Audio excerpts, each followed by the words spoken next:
Hello everybody, Sumukha ಸೊಲ್ಯೂಷನ್ಸ್ಗೆ ತಮ್ಮೆಲ್ಲರಿಗೂ ಹಾರ್ದಿಕ ಸ್ವಾಗತ. ಇದು 16ನೇ ಅಕ್ಟೋಬರ್ 2021ಗೆ ಸಂಬಂಧಿಸಿದ ಡೈಲಿ ನ್ಯೂಸ್ ಪೇಪರ್ ಅನಾಲಿಸಿಸ್ ಮತ್ತು MCQs. ಹಾಗೆಯೇ ಇದಕ್ಕೆ ಈ ಸೆಷನ್ಗೆ ಸಂಬಂಧಿಸಿದ PPT ಯಾರಿಗೆಲ್ಲ ಬೇಕು ನೀವು ನಮ್ಮ ಬ್ಲಾಗ್ ಸ್ಪಾಟ್ ಮತ್ತು ಟೆಲಿಗ್ರಾಮ್ ಲಿಂಕ್ ಚಾನೆಲ್ ಮೂಲಕ ನೀವು ಆಕ್ಸೆಸ್ ಅನ್ನು ಪಡ್ಕೊಳ್ಬಹುದು. Details are in the description. ಇವತ್ತಿನ ಮೊದಲನೇ ಪ್ರಶ್ನೆ ಹೀಗಿದೆ. ವಿಶ್ವ ಆರೋಗ್ಯ ಸಂಸ್ಥೆಯು ಬಿಡುಗಡೆ ಮಾಡಿದ 2021ರ ಜಾಗತಿಕ TB ಅಥವಾ ಕ್ಷಯರೋಗ ವರದಿಗೆ ಸಂಬಂಧಿಸಿದಂತೆ ಈ ಕೆಳಗಿನ ಯಾವ ಹೇಳಿಕೆ ಸರಿಯಾಗಿದೆ ಅಂತ ಹೇಳುವಂಥದ್ದು. ಇಲ್ಲಿ ಎರಡು ಸ್ಟೇಟ್ಮೆಂಟ್ ಅನ್ನು ಕೊಟ್ಟಿದ್ದಾರೆ.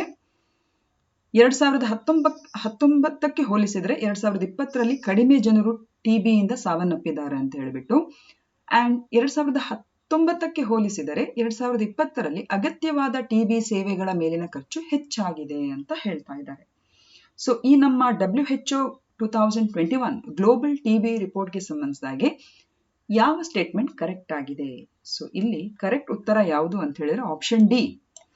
ಎರಡೂ ಸ್ಟೇಟ್ಮೆಂಟ್ಗಳು ಕೂಡ ತಪ್ಪಾಗಿದೆ.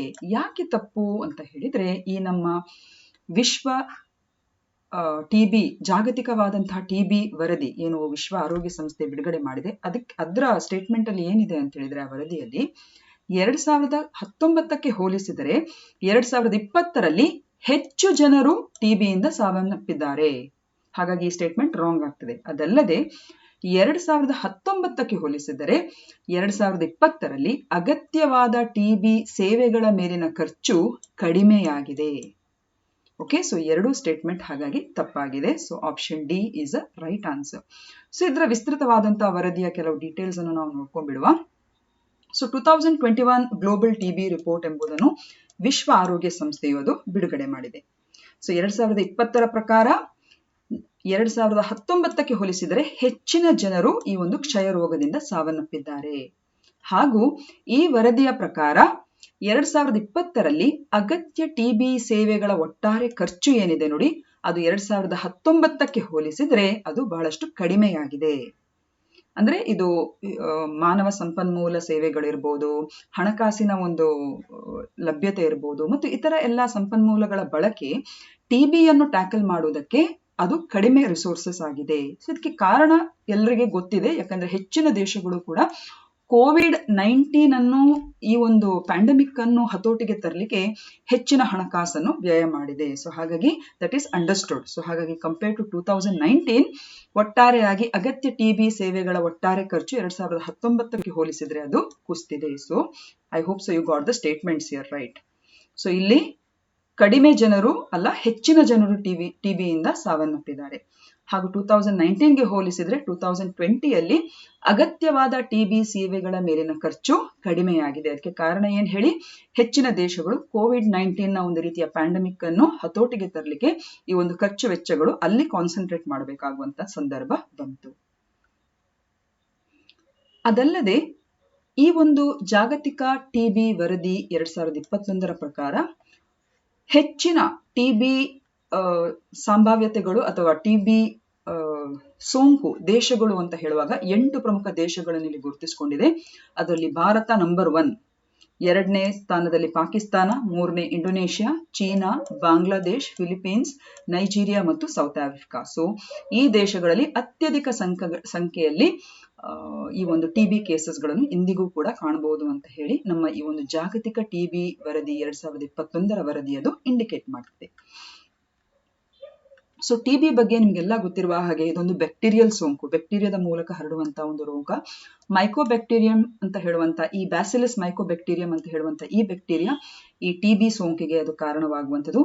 ಹಾಗೂ ಈ ಸೋಂಕು ಮನುಷ್ಯರ ಈ ಒಂದು ಶ್ವಾಸಕೋಶಕ್ಕೆ ಅದು ಹಾನಿಯನ್ನು ಉಂಟು ಮಾಡ್ತದೆ. ಅದಲ್ಲದೆ ಆನಂತರ ಬೇರೆ ಬೇರೆ ಅಂಗಾಂಗಗಳ ಮೇಲೂ ಕೂಡ ಅದು ಸೋಂಕನ್ನು ಪಸರಿಸ್ತದೆ. ಬೇಸಿಕಲಿ ಅದನ್ನು ಪಲ್ಮನರಿ TB ಅಂತ ಕೂಡ ಕರೀತಾರೆ. ಹಾಗೂ ಈ ಒಂದು ರೋಗ ವೆಕ್ಟರ್ನ ಮೂಲಕ, ಒಂದು ವಾಹಕದ ಮೂಲಕ ಹರಡುವಂಥದ್ದಲ್ಲ. ಯಾರೆಲ್ಲ ಈ TB ಸೋಂಕಿಗೆ ಒಳಗಾಗ್ತಾರೆ ಅವರು ಕೆಮ್ಮು ಅಥವಾ ಅವರ ಫ್ಲೆಮ್ ಇಂದ ಹೆಚ್ಚಾಗಿ ಆ ಬ್ಯಾಕ್ಟೀರಿಯಾಗಳು ವಾತಾವರಣಕ್ಕೆ ಪಸರಿಸಿ ಮತ್ತು ಅದರ ಮೂಲಕ ಇತರರಿಗೆ ಇದು ಹರಡುವಂಥದ್ದು. ನಮ್ಮ ಭಾರತ ದೇಶ ತನ್ನ ರಾಷ್ಟ್ರೀಯ ಕಾರ್ಯತಂತ್ರ ಯೋಜನೆ TB 2020-25 ಅಂತ ಹೇಳುವಂತ ಈ ಒಂದು ಕಾರ್ಯತಂತ್ರದನ್ವಯ 2025ರ ಒಳಗಾಗಿ ನಮ್ಮ ದೇಶ TB ಮುಕ್ತ ಆಗಬೇಕು ಅಂತ ಹೇಳುವಂತ ಒಂದು ನಿಟ್ಟಿನಲ್ಲಿ ಅದು ಕಾರ್ಯನಿರ್ವಹಿಸ್ತಾ ಇದೆ. ಈಗ ಎರಡನೇ ಪ್ರಶ್ನೆ ಹೀಗಿದೆ, ಯಾವ ರಾಜ್ಯ ಚುನಾವಣಾ ಆಯೋಗವು ಅಕ್ಟೋಬರ್ 20 2021 ರಂದು ಸ್ಮಾರ್ಟ್ ಫೋನ್ ಆಧಾರಿತ ಇ ವೋಟಿಂಗ್ ಪ್ರಯೋಗವನ್ನು ಕೈಗೊಳ್ಳಲಿಕ್ಕಿದೆ? So here the right answer is option B, that is Telangana. So ಇಲ್ಲಿ ನಾವು ನೋಡಬಹುದು, ಸೊ ತೆಲಂಗಾಣ ರಾಜ್ಯ ಚುನಾವಣಾ ಆಯೋಗವು ಮೊದಲನೇ ಬಾರಿಗೆ ಈ ಒಂದು ಇ ವೋಟಿಂಗ್ ಎಕ್ಸ್ಪೆರಿಮೆಂಟ್ ಅಂದ್ರೆ ಒಂದು ರೀತಿ ಅಣುಕು ಮತದಾನವನ್ನು ಸ್ಮಾರ್ಟ್ ಫೋನ್ ಬಳಸಿಕೊಂಡು ಎಲೆಕ್ಟ್ರಾನಿಕ್ ವೋಟಿಂಗ್ ಎಕ್ಸ್ಪೆರಿಮೆಂಟ್ ಅನ್ನು ಅಕ್ಟೋಬರ್ 20 ರಂದು ಅದು ಹಮ್ಮಿಕೊಳ್ಳಲಿಕ್ಕಿದೆ. ಸೊ ಇದು ದೇಶದಲ್ಲೇ ಪ್ರಪ್ರಥಮ ಬಾರಿಗೆ ಒಂದು ಸ್ಮಾರ್ಟ್ ಫೋನ್ ಮೂಲಕ ಈ ವೋಟಿಂಗ್ ಸಿಸ್ಟಮ್ ಅನ್ನು ಒಂದು ಡಮ್ಮಿ ಇಲೆಕ್ಷನ್ ರೂಪದಲ್ಲಿ ಅದನ್ನು ಕೈಗೊಳ್ತಾ ಇದ್ದಾರೆ. ಅಂದ್ರೆ ಒಂದು ಪ್ರಾಯೋಗಿಕ ನಿಟ್ಟಿನಲ್ಲಿ ಹೇಗೆ ವರ್ಕೌಟ್ ಮುಂದೆ ಆಗಬಹುದು ಅಂತ ಹೇಳುವಂತ ನಿಟ್ಟಿನಲ್ಲಿ ಇದನ್ನು ಪ್ರಾಯೋಗಿಕವಾಗಿ ಅದನ್ನು ಕೈಗೊಳ್ಳಲಿಕ್ಕಿದ್ದಾರೆ 20th ಅಕ್ಟೋಬರ್ ರಂದು. ಸೊ ಇದನ್ನು ತೆಲಂಗಾಣದ ಯಾವ ಜಿಲ್ಲೆಯಲ್ಲಿ ಇದನ್ನು ಪ್ರಾಯೋಗಿಕವಾಗಿ ಮಾಡ್ತಾ ಇದ್ದಾರೆ ಅಂತ ಹೇಳಿದ್ರೆ ಖಮ್ಮಂ ಜಿಲ್ಲೆ. ಸೊ ಇದು ಪರೀಕ್ಷೆಗೂ ಕೂಡ ಕೇಳುವಂತ ಚಾನ್ಸಸ್ ಇದೆ. ಸೊ ತೆಲಂಗಾಣ ರಾಜ್ಯ ಅಂತ ನಿಮಗೆಲ್ಲ ಗೊತ್ತಿರಬಹುದು, ಯಾವ ಜಿಲ್ಲೆ ಅಂತ ಹೇಳುವಾಗ ಅಲ್ಲಿ ಕೂಡ ನಿಮಗೆ ಸ್ಪೆಸಿಫಿಕೇಶನ್ಸ್ ಗೊತ್ತಿರಬೇಕು. ಇಟ್ ಈಸ್ ಖಮ್ಮಂ ಜಿಲ್ಲೆ. ಹಾಗೂ ಮತದಾರರು ಅಕ್ಟೋಬರ್ 8 ರಿಂದ 18 ರವರೆಗೆ ರಿಜಿಸ್ಟರ್ ಮಾಡಬಹುದು ಈ ರೀತಿ ಈ ಡಮ್ಮಿ ಎಲೆಕ್ಷನ್ಸ್ಗೆ. ಹಾಗೂ 20 ರಂದು ಈ ಮೂಲಕ ಒಂದು ಪ್ರಾಯೋಗಿಕವಾಗಿ ಸ್ಮಾರ್ಟ್ ಫೋನ್ಸ್ ಮೂಲಕ ಈ ವೋಟಿಂಗ್ ಸಿಸ್ಟಮ್ ಹೇಗೆ ಅದು ಸಕ್ಸಸ್ಫುಲ್ ಮುಂದೆ ಆಗಬಹುದು ಅಂತ ಹೇಳುವ ನಿಟ್ಟಿನಲ್ಲಿ ಒಂದು ಪ್ರಯೋಗವನ್ನು ಮಾಡ್ತಾ ಇದೆ ಆ ರಾಜ್ಯ. ಹಾಗೂ ತೆಲಂಗಾಣ ರಾಜ್ಯ ಚುನಾವಣಾ ಆಯೋಗದ ಜೊತೆಯಲ್ಲಿ ಅವರ ಟೆಕ್ನಾಲಜಿ ವಿಂಗ್ ಆಗಿರುವಂತಹ IT electronics and communication department ಹಾಗೂ ಅವರ ಟೆಕ್ನಿಕಲ್ ಡೆವಲಪ್ಮೆಂಟ್ ಅಂದ್ರೆ centre for department of advance computing, so ಈ ವಿಭಾಗಗಳ ಒಂದು ಮುತುವರ್ಜಿಯಲ್ಲಿ ಈ ಒಂದು ಪ್ರಾಯೋಗಿಕ ನಿಟ್ಟಿನ ಒಂದು ಅಣುಕು ಮತದಾನವನ್ನು ಅವರು ನಡೆಸಿಕೊಳ್ತಾ ಇದ್ದಾರೆ. ಮೂರನೇ ಪ್ರಶ್ನೆ ಹೀಗಿದೆ, ಜಾಗತಿಕ ಹಸಿವಿನ ಸೂಚ್ಯಾಂಕ 2021 ಯಾವ ಏಜೆನ್ಸಿಗಳು ಸಿದ್ಧಪಡಿಸಿವೆ? Which agencies have prepared the Global Hunger Index of 2021? So here the right answer is option C, Concern Worldwide ಮತ್ತು ವೆಲ್ಟ್ ಹಂಗರ್ ಹೆಲ್ತ್ ಅಂತ ಹೇಳ್ಬಿಟ್ಟು ಹೆಲ್ತ್ ಅಂತ ಹೇಳ್ಬಿಟ್ಟು. ಸೊ ಕನ್ಸರ್ನ್ ವರ್ಲ್ಡ್ ವೈಡ್ ಮತ್ತು ವೆಲ್ಟ್ ಹಂಗರ್ ಹೆಲ್ತ್ ಅಂತ ಹೇಳುವಂತ ಈ ಎರಡು ಸಂಸ್ಥೆಗಳು ಈ ಒಂದು ಜಾಗತಿಕ ಹಸಿವು ಸೂಚ್ಯಾಂಕವನ್ನು ಬಿಡುಗಡೆ ಮಾಡ್ತದೆ. ಸೊ ಇಲ್ಲಿ ನಾವು ನೋಡಬಹುದು, ಇದೊಂದು ಐರಿಷ್ ಏಜೆನ್ಸಿ, ಐರಿಷ್ ಮತ್ತೊಂದು ಜರ್ಮನ್ ಆರ್ಗನೈಸೇಷನ್ ಸಂಸ್ಥೆಗಳ ಒಂದು ಒಟ್ಟು ಒಡಂಬಡಿಕೆಯಲ್ಲಿ. ಸೊ ಐರಿಷ್ ಏಜೆನ್ಸಿ ಆಗಿರುವಂತಹ ಕನ್ಸರ್ನ್ ವರ್ಲ್ಡ್ ವೈಡ್ ಅಂತ ಹೇಳಿಬಿಟ್ಟು ಹಾಗೂ ಜರ್ಮನ್ ಸಂಸ್ಥೆಯಾದಂತಹ ವೆಲ್ಟ್ ಹಂಗರ್ ಹೆಲ್ತ್ ಅಂತ ಹೇಳುವಂತ ಈ ಎರಡೂ ಸಂಸ್ಥೆಗಳು ಈ ಒಟ್ಟು ಸೇರಿ ಈ ಜಾಗತಿಕವಾಗಿರುವಂತಹ ಹಸಿವು ಸೂಚ್ಯಾಂಕವನ್ನು ಅಕ್ಟೋಬರ್ 14 ರಂದು ಅದು ಬಿಡುಗಡೆ ಮಾಡಿದೆ. ಈಗ ಈ ಒಂದು ಸೂಚ್ಯಾಂಕವನ್ನು ಯಾವ ಮಾನದಂಡಗಳ ಆಧಾರದಲ್ಲಿ ಅವರು ದೇಶಗಳನ್ನು ಈ ರೀತಿ ಮಾಪನ ಮಾಡಿಕೊಂಡು ಆ ಒಂದು ಸೂಚ್ಯಾಂಕವನ್ನು ಬಿಡುಗಡೆ ಮಾಡ್ತಾರೆ ಅಂತ ಹೇಳಿದ್ರೆ, ಮೊದಲನೇದಾಗಿ ಅಂಡರ್ ನರಿಶ್ಮೆಂಟ್ ಅಥವಾ ಅಪೌಷ್ಟಿಕತೆ. ಸೊ ಪೋಷಕಾಂಶವಿರುವಂತಹ ಆಹಾರ ಪ್ರತಿಯೊಬ್ಬ ದೇಶದ ಆ ಪ್ರಜೆಗೆ ದಕ್ಕತಾ ಇದೆಯಾ ಅಂತ ಹೇಳುವಂತ ಆ ಒಂದು ಇಂಪಾರ್ಟೆಂಟ್ ಮಾನದಂಡದಲ್ಲಿ ಕೂಡ ಈ ಒಂದು ಅಂಡರ್ ನರಿಶ್ಮೆಂಟ್ ಅಂತ ಹೇಳುವಂತಹ ಒಂದು ಕ್ರೈಟೀರಿಯಾದೊಂದಿಗೆ ಜಡ್ಜ್ ಮಾಡ್ತಾರೆ. ಎರಡನೇದಾಗಿ ಚೈಲ್ಡ್ ವೇಸ್ಟಿಂಗ್ ಅಂತ ಹೇಳಿದ್ರೆ, ಫಾರ್ ಎಕ್ಸಾಂಪಲ್ ಹೆಚ್ಚಾಗಿ ನೋಡಿ, ಹುಟ್ಟುವಂತ ಮಗು ಆರೋಗ್ಯಕರವಾಗಿದ್ರೆ ಅದು ಮುಂಬರುವಂತ ಎಲ್ಲ ಒಂದು ರೀತಿಯ ಡೆವಲಪ್ಮೆಂಟಲ್ ಮೈಲ್ ಸ್ಟೋನ್ಸ್ ಅಥವಾ ಬೆಳವಣಿಗೆಯ ಎಲ್ಲ ಹಂತಗಳಲ್ಲೂ ಕೂಡ ಅದು ಉತ್ತಮವಾಗಿ ಅದು ತನ್ನನ್ನು ತಾನು ಸಜ್ಜುಗೊಳಿಸ್ತದೆ. ಆದ್ರೆ ಯಾವಾಗ ಕೆಲವೆಲ್ಲ ಹುಟ್ಟುವಂತ ಸಂದರ್ಭದಲ್ಲೇ ಕೆಲವು ಸಲ ಮಕ್ಕಳಿಗೆ ನ್ಯೂನತೆಗಳಿರ್ತದೆ, ಉದಾಹರಣೆ ಕಡಿಮೆ ತೂಕದ ಮಕ್ಕಳು ಅಥವಾ ಏನಾದ್ರೂ ಒಂದು ರೀತಿಯ ಜೆನೆಟಿಕ್ ಕಾಯಿಲೆಗಳಿಗೆ ಒಳಪಟ್ಟಂತಹ ಮಕ್ಕಳು. ಸೊ ಇದರಿಂದ ಏನಾಗ್ತದೆ ಅಂತ ಹೇಳುವಾಗ, ಹುಟ್ಟುವಾಗ್ಲೇ ಮಕ್ಕಳಿಗೆ ಈ ರೀತಿಯ ಒಂದು ನ್ಯೂನತೆಗಳಿಂದಾಗಿ ಅವರ ಒಂದು ಡೆವಲಪ್ಮೆಂಟಲ್ ಮೈಲ್ ಸ್ಟೋನ್ಸ್ ಅಲ್ಲಿ ಒಂದು ವೇಸ್ಟಿಂಗ್ ಆಗುವಂಥದ್ದು. ಸೊ ಅದಕ್ಕೆ ನಾವು ಚೈಲ್ಡ್ ವೇಸ್ಟಿಂಗ್ ಅಂತ ಹೇಳುವಂಥದ್ದು. ಅದೇ ರೀತಿ ಚೈಲ್ಡ್ ಸ್ಟಂಟಿಂಗ್, ಮಕ್ಕಳ ಬೆಳವಣಿಗೆಯಲ್ಲಿ ಕುಂಠಿತ ಕಂಡು ಬರುವಂಥದ್ದು. ಅಂದ್ರೆ ಅವರ ಹೈಟ್ಗೆ ಪ್ರಮಾಣವಾಗಿ, ಅವರ ಎತ್ತರಕ್ಕೆ ಪ್ರಮಾಣವಾಗಿ ಕಡಿಮೆ ಹೈಟ್ ಇರುವಂಥದ್ದು, ಅಂದ್ರೆ ಕಡಿಮೆ ವೆಯ್ಟ್ ಇರುವಂಥದ್ದು. ಸೊ ಈ ರೀತಿಯ ಒಂದು ನ್ಯೂನತೆಗಳು, ಅದಕ್ಕೆ ನಾವು ಚೈಲ್ಡ್ ಸ್ಟಂಟಿಂಗ್ ಅಂತ ಹೇಳುವಂಥದ್ದು. ಇದಕ್ಕೆಲ್ಲ ಕಾರಣ ಸರಿಯಾದ ಪೋಷಕಾಂಶ ಇರುವಂತಹ ಒಂದು ಆಹಾರದ ಒಂದು ಕೊರತೆಯಿಂದಾಗಿ ಹೆಚ್ಚಾಗಿ ಮಕ್ಕಳಿಗೆ ಈ ರೀತಿಯ ಸಮಸ್ಯೆಗಳು ಉಂಟಾಗುವಂಥದ್ದು. ಸೊ ಮೂರನೇದು ಚೈಲ್ಡ್ ಸ್ಟಂಟಿಂಗ್ ಅಥವಾ ಮಕ್ಕಳ ಬೆಳವಣಿಗೆಯಲ್ಲಿ ಕುಂಠಿತ. ಇನ್ನೊಂದು ವೆರಿ ಇಂಪಾರ್ಟೆಂಟ್, ಮಕ್ಕಳ ಮರಣ ಪ್ರಮಾಣ. ಅಂದ್ರೆ ಹುಟ್ಟಿದಾಗಿನಿಂದ 5 ವರ್ಷದವರೆಗಿನ ಮಕ್ಕಳಲ್ಲಿ ಸಂಭವಿಸುವಂತ ಒಂದು ಸಾವು ಇದೆಯಲ್ಲ, ಅದನ್ನು ನಾವು ಚೈಲ್ಡ್ ಮೋರ್ಟಾಲಿಟಿ ಅಂತ ಹೇಳುವಂಥದ್ದು. ಸೊ ಈ 4 ಪ್ಯಾರಾಮೀಟರ್ಸ್ ಗಳಲ್ಲಿ ಅವರು ಸರಿಯಾದ ಈ ಒಂದು ಅನಾಲಿಸಿಸ್ ಅಥವಾ ಸರ್ವೆಯನ್ನು ಮಾಡಿಕೊಂಡು ಈ ಒಂದು ಜಾಗತಿಕ ಹಸಿವು ಸೂಚ್ಯಾಂಕವನ್ನು ಅವರು ಬಿಡುಗಡೆ ಮಾಡ್ತಾರೆ.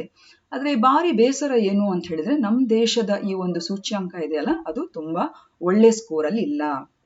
ಕಡಿಮೆ ಸ್ಕೋರ್ ಅಂತ ಹೇಳಿದ್ರೆ ಒಳ್ಳೇದು. ನೋಡಿ, ನಮ್ಮ ದೇಶದ ಈಗಿನ ಸ್ಕೋರ್ ಇದೆಯಲ್ಲ 116 ರಾಷ್ಟ್ರಗಳಲ್ಲಿ 101. ಅಂದ್ರೆ it is not a good indication. Okay, so ನಮ್ ದೇಶ ಕಳೆದ ಬಾರಿ ನೋಡಿದ್ರೆ 2020 ನಮ್ಮ ರ್ಯಾಂಕಿಂಗ್ 94 ಇತ್ತು, ತಕ್ಕ ಮಟ್ಟಿಗೆ ಓಕೆ ಅಂತ ಇತ್ತು. ಆದ್ರೆ ಈ ವರ್ಷ ಇನ್ನಷ್ಟು ಅದು ಬಿಗಡಾಯಿಸಿದೆ. ಸೊ ಹಾಗಾಗಿ ಜಾಗತಿಕ ಹಸಿವು ಸೂಚ್ಯಾಂಕಕ್ಕೆ ಸಂಬಂಧಿಸಿದಾಗೆ ಭಾರತ ಅದರ ಸೂಚ್ಯಾಂಕದ ಒಂದು ರೀತಿ ಇದೆಯಲ್ಲ, that is not right. So ಆ ಪ್ಯಾರಾಮೀಟರ್ಸ್ಗೆ ನಾವು ಬಹಳಷ್ಟು ವರ್ಕೌಟ್ ಮಾಡಬೇಕಾಗಿದೆ. ಸೊ 2021 ಅಲ್ಲಿ ಸೊಮಾಲಿಯಾ ಅಂದ್ರೆ ಎಲ್ಲ ದೇಶಗಳ ಬಗ್ಗೆ, ಅಂದ್ರೆ ಸೊಮಾಲಿಯಾ, ಆಫ್ರಿಕಾದ ಈ ಸೊಮಾಲಿಯಾ ದೇಶದ ಬಗ್ಗೆ ನಮ್ಗೆಲ್ಲರಿಗೂ ಗೊತ್ತಿದೆ. ಜಾಗತಿಕವಾದಂತಹ ಹಸಿವು ನಿರ್ವಹಣೆ ಆ ದೇಶದಲ್ಲಿ ಎಷ್ಟು ಕಷ್ಟ ಅಂತ ಹೇಳಿಬಿಟ್ಟು, ಹಾಗೂ ಎಷ್ಟೋ ರಾಷ್ಟ್ರಗಳು, ವಿಶ್ವಸಂಸ್ಥೆ ಹೇಗೆ ಆ ದೇಶಕ್ಕೆ ಸಹಾಯ ಮಾಡ್ತಾ ಇದೆ ಅಂತ ಹೇಳ್ಬಿಟ್ಟು. ಸೊ ಆ ದೇಶದ ಸೂಚ್ಯಾಂಕವೇ 116. ನಮ್ಮ ಭಾರತ ದೇಶದ ನೋಡಿದ್ರೆ ಆ ಲೆಕ್ಕದಲ್ಲಿ 101 ಅಂತ ಹೇಳಿದ್ರೆ ಅದು ಬಹಳಷ್ಟು ಒಂದು ಉತ್ತಮವಾದಂತ ವಿಷಯ ಅಲ್ಲ. ಸೊ ಅದಲ್ಲದೆ ನಮ್ಮ ನೇಬರಿಂಗ್ ದೇಶಗಳಾದಂತಹ ಶ್ರೀಲಂಕಾ, ನೇಪಾಲ್, ಬಾಂಗ್ಲಾದೇಶ್, ಪಾಕಿಸ್ತಾನ ಕೂಡ ಇವುಗಳ ಸೂಚ್ಯಾಂಕ ನಮ್ಮ ದೇಶಕ್ಕಿಂತ ಮೇಲ್ಗಡೆ ಇದೆ. ಓಕೆ, ಸೊ ನಾವಿಲ್ಲಿ ಹೇಗೆ ಇದನ್ನು ಈ ಎಲ್ಲ ಪ್ಯಾರಾಮೀಟರ್ಸ್ ಗಳ ಮೇಲೆ ಹೇಗೆ ವರ್ಕೌಟ್ ಮಾಡಬೇಕು ಅಂತ ಹೇಳಿ ನಾವು ನೋಡ್ಕೊಬೇಕಾಗಿದೆ. So basically this is with reference to global hunger index. ಈಗ 4ನೇ ಪ್ರಶ್ನೆ, ಯಾವ ಕಾಯ್ದೆಯು ಬೆಳೆ ಉಳಿಕೆಗಳನ್ನು ಸುಡುವುದನ್ನು ಅಪರಾಧ ಎಂದು ತಿಳಿಸುತ್ತದೆ? Which act notifies burning crop residue, ಅದಕ್ಕೆ ಸ್ಟಬಲ್ ಬರ್ನಿಂಗ್ ಅಂತ ಹೇಳ್ತಾರೆ, ಅಥವಾ ಕೊಯ್ದ ಪೈರಿನ ಕೊಳೆ ಅಂತ ಏನ್ ಹೇಳ್ತೇವೆ, ಕೂಳೆ ಅಂತ ಹೇಳ್ತೇವಲ್ಲ, ಸೊ ಅದನ್ನು ಏನು ಸುಡುತ್ತಾರೆ, ಅದು ಯಾವ ಕಾಯ್ದೆ ಪ್ರಕಾರ ಈಗ ಅಪರಾಧ ಅಂತ ಹೇಳಿ ಅದು ನೋಟಿಫೈ ಆಗಿದೆ? So here the right answer is ವಾಯು ಮಾಲಿನ್ಯ ತಡೆ ಮತ್ತು ನಿಯಂತ್ರಣ ಕಾಯ್ದೆ 1981. ಸೊ ಏನಿದು ಸ್ಟಬಲ್ ಬರ್ನಿಂಗ್ ಅಂತ ಹೇಳಿ ಫಸ್ಟ್ ಇದನ್ನು ತಿಳ್ಕೊಳ್ಬಿಡುವ. ಸೊ ಸ್ಟಬಲ್ ಅಂತ ಹೇಳಿದ್ರೆ ಕೊಯ್ದ ಪೈರಿನ ಕೊಳೆ ಅಂತ ಹೇಳುವಂಥದ್ದು. ಸೊ ಬೇಸಿಕಲಿ ಈ ಬೆಳೆ ಎಲ್ಲ ಕಟಾವಾದ ನಂತರ ಆ ಬೆಳೆ ಉಳಿಕೆ ಅಂತ ಏನಿರ್ತದೆ ನೋಡಿ, ಕೊಯ್ದ ಪೈರಿನ ಈ ಕೊಳೆ ಅಂತ ಏನ್ ಹೇಳ್ತೇವೆ, ಅದಕ್ಕೆ ಬೆಂಕಿ ಹಚ್ಚುವ ಒಂದು ಕ್ರಿಯೆಯಾಗಿದೆ. ಸೊ ಹೆಚ್ಚಾಗಿ ನಮ್ಮ ರೈತರು ಏನ್ ಮಾಡ್ತಾರೆ ಅಂತ ಹೇಳಿದ್ರೆ, ಮುಂದಿನ ಬೆಳೆ ಬಿತ್ತನೆ ಮಾಡಲು ಅವುಗಳನ್ನು ಹೆಚ್ಚಾಗಿ ಹೊಲದಿಂದ ತೆಗೆಯುವುದು ಇದರ ಒಂದು ಉದ್ದೇಶ ಆಗಿರ್ತದೆ. ಆದರೆ ಈ ತೆರೆದ ಸುಡುವಿಕೆಯಿಂದ ಏನಾಗ್ತದೆ ಅಂತ ಹೇಳಿದ್ರೆ, ದೊಡ್ಡ ಪ್ರಮಾಣದ ವಿಷಕಾರಿ ಮಾಲಿನ್ಯಕಾರಕಗಳು ಅದು ಹೊರಸೂಸ್ತದೆ. ಉದಾಹರಣೆ methane, carbon monoxide, volatile organic compounds ಅಂತ ಹೇಳಿಬಿಟ್ಟು, ಅದೇ ರೀತಿ ಕ್ಯಾನ್ಸರ್ಗೆ ಕಾರಣೀಭೂತ ಆಗಿರುವಂತಹ ಪಾಲಿಸೈಲಿಕ್ ಆರೋಮ್ಯಾಟಿಕ್ ಹೈಡ್ರೋಕಾರ್ಬನ್ಸ್ ಅಂತ ಹೇಳುವಂತಹ ಈ ಎಲ್ಲ ವಿಷಕಾರಿ ಮಾಲಿನ್ಯಕಾರಕಗಳನ್ನು ಅದು ಪರಿಸರಕ್ಕೆ ಅಥವಾ ವಾತಾವರಣಕ್ಕೆ ಹೊರಸೂಸುವ ಕಾರಣ ಇದು ನಿಜವಾಗಿ ಒಳ್ಳೆಯದಲ್ಲ, ಅಂದ್ರೆ ವಾತಾವರಣ ಮಾಲಿನ್ಯವನ್ನು ಇದು ಉಂಟು ಮಾಡ್ತದೆ. ಸೊ ಹಾಗಾಗಿ ಇದು ತುಂಬಾನೇ ಕಾಮನ್ ಇಲ್ಲಿ ಅಂತ ಹೇಳಿದ್ರೆ, ದೆಹಲಿ ಮತ್ತು ಉತ್ತರ ಭಾರತದ ಬಹಳಷ್ಟು ಭಾಗಗಳಲ್ಲಿ ಈ ರೀತಿ ಸ್ಟಬಲ್ ಬರ್ನಿಂಗ್ ಅಂತ ಹೇಳುವಂತ ಈ ಒಂದು ಕೊಯ್ದ ಪೈರಿನ ಕೊಳೆಗೆ ಏನು ಅದನ್ನು ಸುಡುತ್ತಾರೆ, ಇದರಿಂದಾಗಿ ಅದು ಚಳಿಗಾಲದ ಸಂದರ್ಭದಲ್ಲಿ ಹೊಗೆ ಮಂಜು ಅಥವಾ ಸ್ಮಾಗಿಗೆ ಕೂಡ ಅದು ಕಾರಣ ಆಗ್ತಾ ಇದೆ. ಹೊಗೆ ಮಂಜು ಅಂತ ಕೇಳಿರ್ಬೋದಲ್ಲ, ಚಳಿಗಾಲದಲ್ಲಿ ಹೆಚ್ಚಾಗಿ ಈ ಡೆಲ್ಲಿ, ಹರಿಯಾಣ ಆ ಭಾಗದಲ್ಲೆಲ್ಲ ತುಂಬಾ ಟ್ರಾಫಿಕ್ಗೆ ತುಂಬಾ ಸಂಕಷ್ಟ ಆಗ್ತದೆ ಆ ಸಂದರ್ಭದಲ್ಲಿ. ಸೊ ಸ್ಮಾಗಿಗೆ ಕೂಡ ಇದೇ ಕಾರಣ ಅಂತ ಹೇಳಿಬಿಟ್ಟು, ಅದರಿಂದಾಗಿ 1981 ಈ ಒಂದು ವಾಯು ಮಾಲಿನ್ಯ ತಡೆ ಮತ್ತು ನಿಯಂತ್ರಣ ಕಾಯ್ದೆ 1981 ಅನ್ವಯ ಇದು ಅಪರಾಧ ಅಂತ ಹೇಳಿ ಸೂಚಿಸಿದ್ದಾರೆ. ಯಾವುದನ್ನು ಕೊಯ್ದ ಪೈರಿನ ಈ ಕುಳೆಯನ್ನು ಸುಡುವ ಈ ಪ್ರಕ್ರಿಯೆ ಇದೆಯಲ್ಲ, ಅದು ಅಪರಾಧ ಅಂತ ಹೇಳಿ ಈ ಒಂದು ಕಾಯ್ದೆ ಅನ್ವಯ ಅದನ್ನು ಸೂಚಿಸಿದ್ದಾರೆ. ಸೊ ಇಲ್ಲಿ ನಾವು ಕಾಣಬಹುದು ನೋಡಿ, ಇದು ಫೈಲ್ ಫೋಟೋ. ಈ ರೀತಿಯಾಗಿ ಹೆಚ್ಚಾಗಿ ರೈತರು ಗೊತ್ತಿಲ್ಲದ ಈ ರೀತಿ ಸುಡ್ತಾರೆ ತಮ್ಮ ಮುಂದಿನ ಈ ಒಂದು ಬೆಳೆಯನ್ನು ಬೆಳೆಸಲಿಕ್ಕೆ ಈ ರೀತಿಯಾಗಿ. So this is basically called as stubble burning. So ಇಲ್ಲಿ ಇನ್ನೊಂದು ವಿಚಾರ ಏನು ಅಂತ ಹೇಳಿದ್ರೆ, ಈ ಒಂದು ಕಾಯ್ದೆ ಇಂಪ್ಲಿಮೆಂಟ್ ಆದ ನಂತರ ಈ ನಮ್ಮ ನ್ಯೂಸ್ ಅಲ್ಲಿ ಇದು ಪ್ರಶ್ನೆಯನ್ನು ನಾವಿವತ್ತು ಯಾಕೆ ಹಾಕೊಂಡಿದ್ದೇವೆ ಅಂತ ಹೇಳಿದ್ರೆ, ನಮ್ಮ ನ್ಯೂಸ್ ಅಲ್ಲಿ ಏನ್ ಹೇಳಿದ್ದಾರೆ ಅಂತ ಹೇಳಿದ್ರೆ, ಈ ಒಂದು ವಾಯು ಗುಣಮಟ್ಟ ನಿರ್ವಹಣಾ ಆಯೋಗ ಏನಿದೆ, commission for air quality management, ಅದು ಒಂದು ವರದಿಯನ್ನು ಸರ್ಕಾರಕ್ಕೆ ಸಲ್ಲಿಸಿದೆ. ಏನಂತ ಹೇಳಿದ್ರೆ, ಪಂಜಾಬ್ ಮತ್ತು ಹರಿಯಾಣದಲ್ಲಿ ತುಂಬಾ ಈ ತಕ್ಕ ಮಟ್ಟಿಗೆ ಈಗ ಈ ಒಂದು fall in stubble burning incidents, ಅಂದ್ರೆ ಈ ಒಂದು ರೀತಿಯ ಪ್ರಕ್ರಿಯೆಗಳು ಈ ಕಾಯ್ದೆ ಅನ್ವಯ ತುಂಬಾ ಹತೋಟಿಗೆ ಬಂದಿದೆ, ಜನ ಅದನ್ನ ಈ ರೀತಿ ಮಾಡ್ತಾ ಇಲ್ಲ ಅಂತ ಹೇಳುವಂತಹ ಒಂದು ವರದಿ ಈ ಒಂದು ಆಯೋಗವು ಪ್ರಕಟಿಸಿದೆ. ದಟ್ ಈಸ್ ವಾಯು ಗುಣಮಟ್ಟ ನಿರ್ವಹಣಾ ಆಯೋಗವು ಸರ್ಕಾರಕ್ಕೆ ಅದನ್ನು ಸಲ್ಲಿಸಿದೆ. ಸೊ ಇದೊಂದು ಉತ್ತಮವಾದಂತಹ ಒಂದು ವಿಚಾರ ಅಂತ ಹೇಳ್ಬಹುದು. So this is the result of initiatives and steps that are taken by the Punjab and Haryana government. ನಿನ್ನೆ ಒಂದು ಪ್ರಶ್ನೆಗೆ, ನಿನ್ನೆ ನಮ್ದು ಫೋರ್ಟ್ನೈಟ್ಲಿ ಒಂದು ಕ್ವೆಶ್ಚನಿಯರ್ ನಾವೇನು ಹಾಕೊಂಡಿದ್ದೇವೆ, ಅಲ್ಲಿ ಒಂದು ಸಣ್ಣ ಕ್ಲಾರಿಫಿಕೇಶನ್ ಅನ್ನು ಕೊಡ್ಲಿಕ್ಕೆ ಇಷ್ಟಪಡ್ತೇನೆ.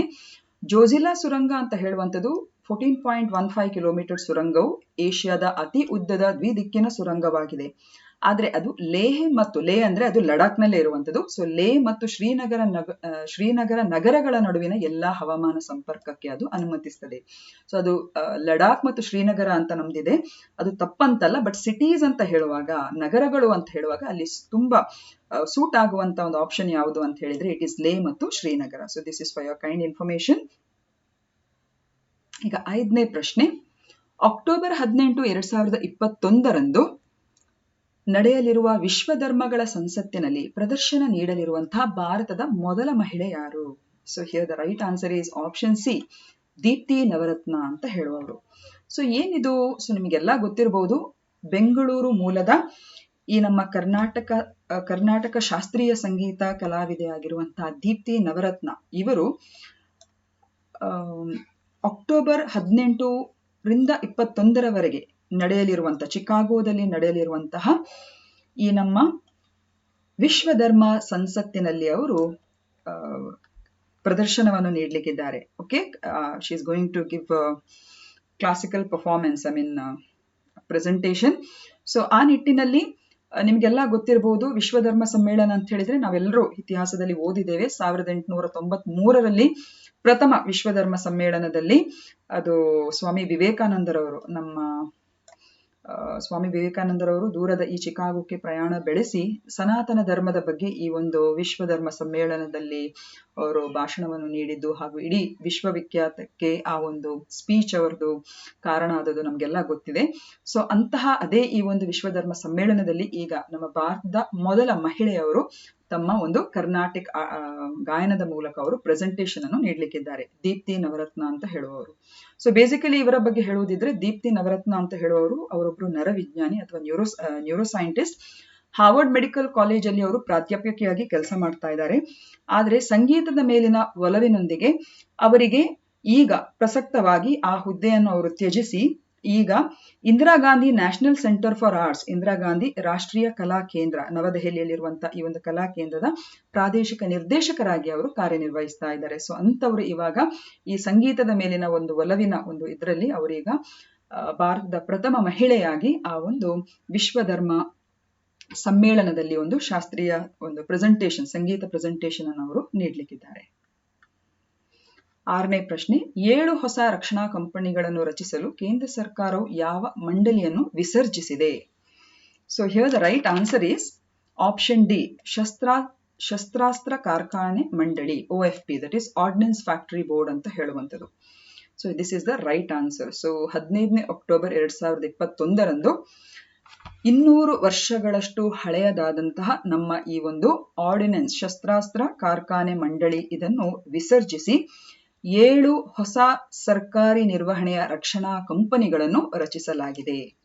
ಓಕೆ, ಸೊ ಈ ಒಂದು ಶಸ್ತ್ರಾಸ್ತ್ರ ಕಾರ್ಖಾನೆ ಮಂಡಳಿಯ ಅಡಿಯಲ್ಲಿ ಕಾರ್ಯನಿರ್ವಹಿಸ್ತಾ ಇದ್ದ 41 ಈ ಕಾರ್ಖಾನೆಗಳನ್ನು ಈ 7 ಹೊಸ ಸಂಸ್ಥೆಗಳಿಗೆ ಅದನ್ನು ಟ್ರಾನ್ಸ್ಫರ್ ಮಾಡಿದ್ದಾರೆ. ಸೊ ಆ 7 ಹೊಸ ಸ್ಥಾಪಿಸಲ್ಪಟ್ಟಂತ ಡಿಫೆನ್ಸ್ ಕಂಪನಿಗಳು ಯಾವುದು ಅಂತ ಹೇಳಿದ್ರೆ Munitions India Limited, MIL, Armoured Vehicles Nigam Limited, Avani ಅಂತ ಹೇಳಿಬಿಟ್ಟು, Advanced Weapons and Equipment India Limited, ಏವ್ India, troops comfort Limited, Yantra India Limited, India Opel Limited, Gliders India Limited. So ಈ ಎಲ್ಲ 7 ಕಂಪನಿಗಳು ಕೂಡ ಅಕ್ಟೋಬರ್ 1, 2021 ಅದು ಈಗಲೇ ಕಾರ್ಯಾಚರಣೆಗೊಳ್ಳಿಕ್ಕೆ ಪ್ರಾರಂಭಗೊಂಡಿದೆ. ಸೊ ಬೇಸಿಕಲಿ ಈ ನಿರ್ಧಾರವನ್ನು ಕೇಂದ್ರ ಸರ್ಕಾರವು ರಾಷ್ಟ್ರೀಯ ಭದ್ರತೆಯ ದೃಷ್ಟಿಯಿಂದ ಹಾಗೂ ಭಾರತ ಆತ್ಮನಿರ್ಭರ್ ಆಗುವಂತಹ ಸಂಕಲ್ಪದಿಂದ ಇದನ್ನು ತೆಗೆದುಕೊಂಡಿದ್ದಾರೆ. And the 7 entities will be 100% owned by the central government. 7ನೇ ಪ್ರಶ್ನೆ. ಮಿತ್ರಶಕ್ತಿ ಎಂಬ ಈ ಯಾವ 2 ದೇಶಗಳ ನಡುವೆ ನಡೆಯುವಂತಹ ಒಂದು ಜಂಟಿ ಮಿಲಿಟರಿ ತಾಲೀಮು ಅಥವಾ ಅಭ್ಯಾಸ? So here the right answer is option C, that is Bharat ಮತ್ತು ಶ್ರೀಲಂಕಾ. ಸೊ 8ನೇ ಎಡಿಷನ್ ಭಾರತ ಮತ್ತು ಶ್ರೀಲಂಕಾಕ್ಕೆ ಸಂಬಂಧಿಸಿದ ಈ ಒಂದು ಜಾಯಿಂಟ್ ಎಕ್ಸರ್ಸೈಸ್ ಮಿತ್ರಶಕ್ತಿ ಈಗಾಗಲೇ ಅಕ್ಟೋಬರ್ 4 ಅದು ಪ್ರಾರಂಭಗೊಂಡಿದೆ. ಅಕ್ಟೋಬರ್ 4ರಿಂದ 15 ಶ್ರೀಲಂಕಾದ ಕಾಂಬ್ಯಾಟ್ ಟ್ರೈನಿಂಗ್ ಸ್ಕೂಲ್ ಅಂಪಾರದಲ್ಲಿ ಈಗ ಅದು ನಡೀತಾ ಇತ್ತು. ಇವಾಗಲೇ ಈಗ ಅದು ಮುಗ್ದಿದೆ. ಅಂದ್ರೆ ಆ ಸೆಷನ್ ಈಗ ಆಲ್ರೆಡಿ ಮುಗ್ದಿದೆ. ಎಕ್ಸ್ ಯುದ್ಧ ಅಭ್ಯಾಸ್ ಎಕ್ಸರ್ಸೈಸ್ ಯುದ್ಧ ಅಭ್ಯಾಸ್ 21 ಅಂತ ಹೇಳುವಂತ ಇದು ಯಾವ 2 ದೇಶಗಳ ನಡುವಿನ ಜಂಟಿ ಮಿಲಿಟರಿ ಅಭ್ಯಾಸ? So here the right answer is India ಮತ್ತು USA. ಎಕ್ಸಸೈಸ್ ಯುದ್ಧ ಅಭ್ಯಾಸ್ 21 ಅಂತ ಹೇಳುವಂಥದ್ದು. ಸೊ ಇದು 17ನೇ ಎಡಿಷನ್.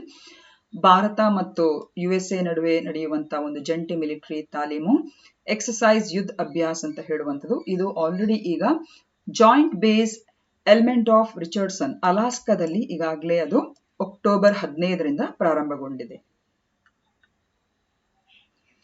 9ನೇ ಪ್ರಶ್ನೆ, ವಿಶ್ವ ಆಹಾರ ದಿನ 2021ರ ವಿಷಯ ವಸ್ತು ಏನು? So here the right answer is option C, ಆರೋಗ್ಯಕರ ನಾಳೆಗಾಗಿ ಈಗ ಸುರಕ್ಷಿತ ಆಹಾರ.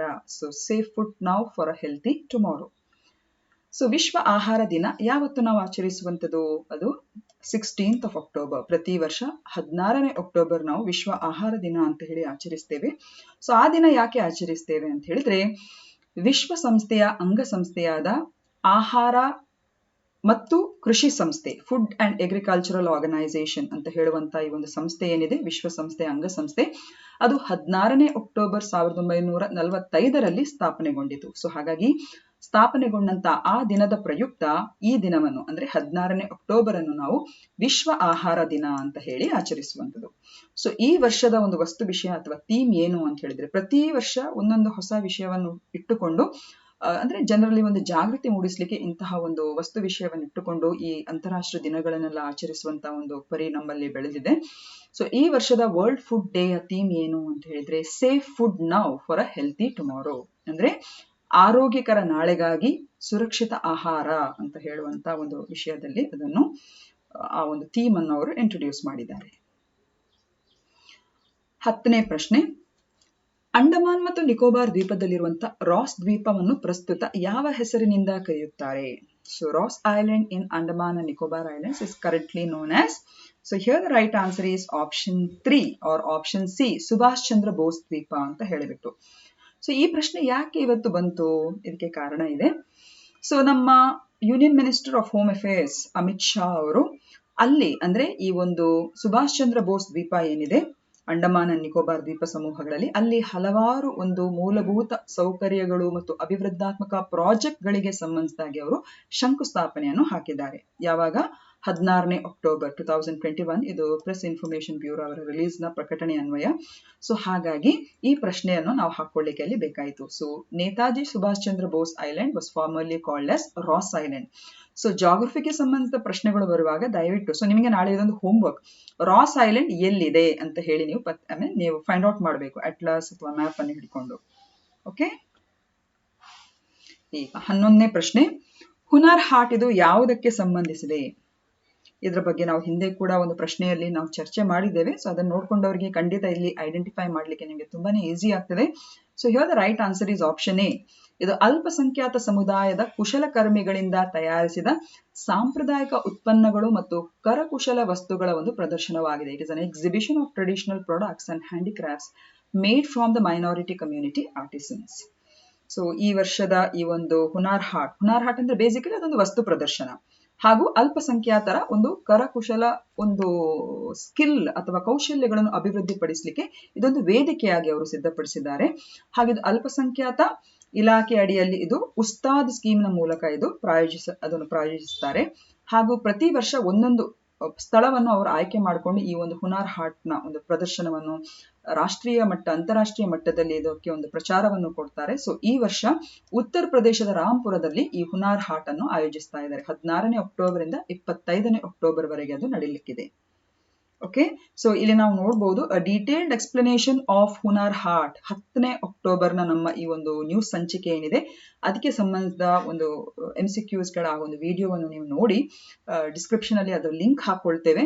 ಸೊ ಅದರ ಮೇಲೆ ಅದರ ಮೂಲಕ ಆಕ್ಸೆಸ್ ಮಾಡಿದ್ರೆ ನಮಗೆ ಇನ್ನಷ್ಟು ಹೆಚ್ಚಿನ ವಿಚಾರಗಳ ಬಗ್ಗೆ ಅಲ್ಲಿ ಗೊತ್ತಾಗ್ತದೆ. ಸೊ ಬೇಸಿಕಲಿ ಇದು ಉಸ್ತಾದ್ ಯೋಜನೆಯ ಅಡಿಯಲ್ಲಿ ಬರುವಂತಹ ಒಂದು ಹುನಾರ್ ಹಾಟ್ ವಸ್ತು ಪ್ರದರ್ಶನ. ಸೊ ಕೊನೆಯದಾಗಿ ನಮ್ಮ ಹೆಮ್ಮೆಯ ಡಾಕ್ಟರ್ APJ ಅಬ್ದುಲ್ ಕಲಾಂ ಇವರ ಒಂದು ಹೇಳಿಕೆಯ ಮೂಲಕ, ನಿಮ್ಮ ಕನಸು ಸಾಕಾರಗೊಳ್ಳಬೇಕು ಅಂತ ಹೇಳಿದ್ರೆ ನಿಮ್ಮಲ್ಲೊಂದು ಕನಸು ಇರಲೇಬೇಕು ಅಂತ ಹೇಳುವಂತ ಈ ಒಂದು ಕೋಟ್ ನ ಮೂಲಕ ಇವತ್ತಿನ ಸೆಷನ್ ಅನ್ನು ಎಂಡ್ ಮಾಡ್ತೀನಿ. You have to dream before your dreams can come true. So saying so, I will end this session, and if you like the video, definitely share it with your friends, share it with the other aspirants, and all of you have not subscribed for Sumukha eSolutions, kindly subscribe ಅಂತ ಹೇಳ್ತಾ ಈ session ಅನ್ನು ನಾನು ಇವತ್ತು end ಮಾಡ್ತೇನೆ. ನಾಳೆ ಇನ್ನಷ್ಟು ಹೊಸ ವಿಷಯಗಳೊಂದಿಗೆ ಇನ್ನಷ್ಟು ಹೊಸ MCQs ಗಳ ಮೂಲಕ ನಿಮ್ಮೊಂದಿಗೆ ಹಾಜರಾಗ್ತೇನೆ ಅಂತ ಹೇಳ್ತಾ ಥ್ಯಾಂಕ್ ಯು ವೆರಿ ಮಚ್.